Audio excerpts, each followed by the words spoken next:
Assalamu alaikum, rahmatullahi wa barakatuh. This is Abdul Karim Stuart, your beloved brother in Islam.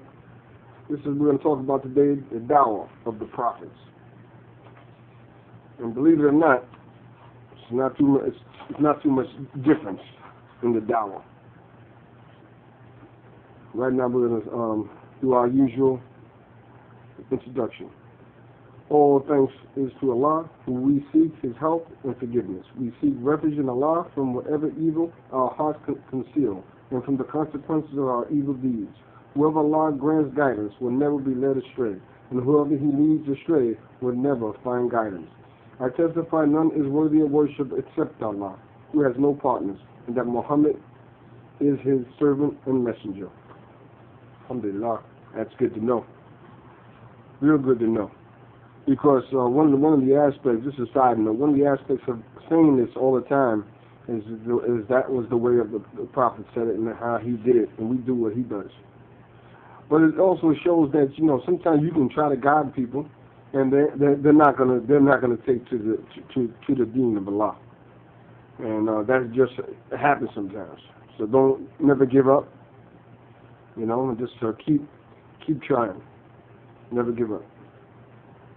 Okay, the prophets, may Allah be pleased with them all, did not come to bring about the downfall of one state or to replace it with another.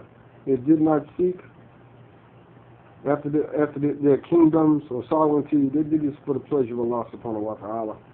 They came from the guidance of mankind to save them from the misguidance and shirk, and to take mankind out of the darkness into the light, and to remind them of the days when Allah has sent favor upon them. If rules and certainty had been offered to them, they would have rejected it and continued upon the dawah. I mean, a lot of the prophets of Allah, they asked them, you want to be the king here, you want to be in charge here, and they gave it up because their main thing was for Allah. It's like in the world today, or how they trick us is they try to give us positions, so we don't do all we should do, because now we have to give thanks to them because they put us in this predicament or put us in the situation that, if we go against that, we ain't going to be a king and not going to be a president again. So, it goes on, and if not that, they try to get us with money. If not money, they try to get us with women, and so forth and so on. May Allah make us strong.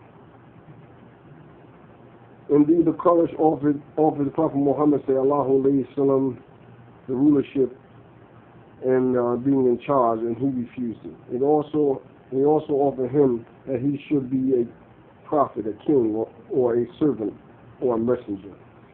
So he chose that he should be a servant of the messenger. From Abu Hurairah who said, Jibril sat with Allah's messenger, sallallahu alayhi wa sallam, and looked to the heavens and saw the angel descending. So Jibril said, this angel has never descended since he was created until now. So when he descended, he said, O Muhammad, your Lord has sent me to you, saying, should you make you a prophet, king, or servant messenger? Allah's servant. We're all servants of Allah, but he be a servant and a messenger. Jibril said, show humbleness to your Lord, O Muhammad. He said, rather a servant and messenger. This is reported by Ahmed. Just for the ones who need a dalil. If you need a dalil, you get it. You get it. Because part of this deen is about having the dawah. Not giving dawah, but having it in the right manner. Like Quran and Sunnah. As is understood and practiced by the companions of the prophets. Because a lot of brothers go by Quran and Sunnah and what they think is best. What they desire to think is best.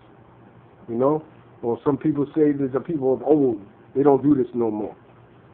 But when you hear people saying stuff like that, beware of them. Beware. So he did not use to take the pledge of allegiance from the Ansar or others except for paradise. Despite the fact that the pledge of the Ansars was given in the most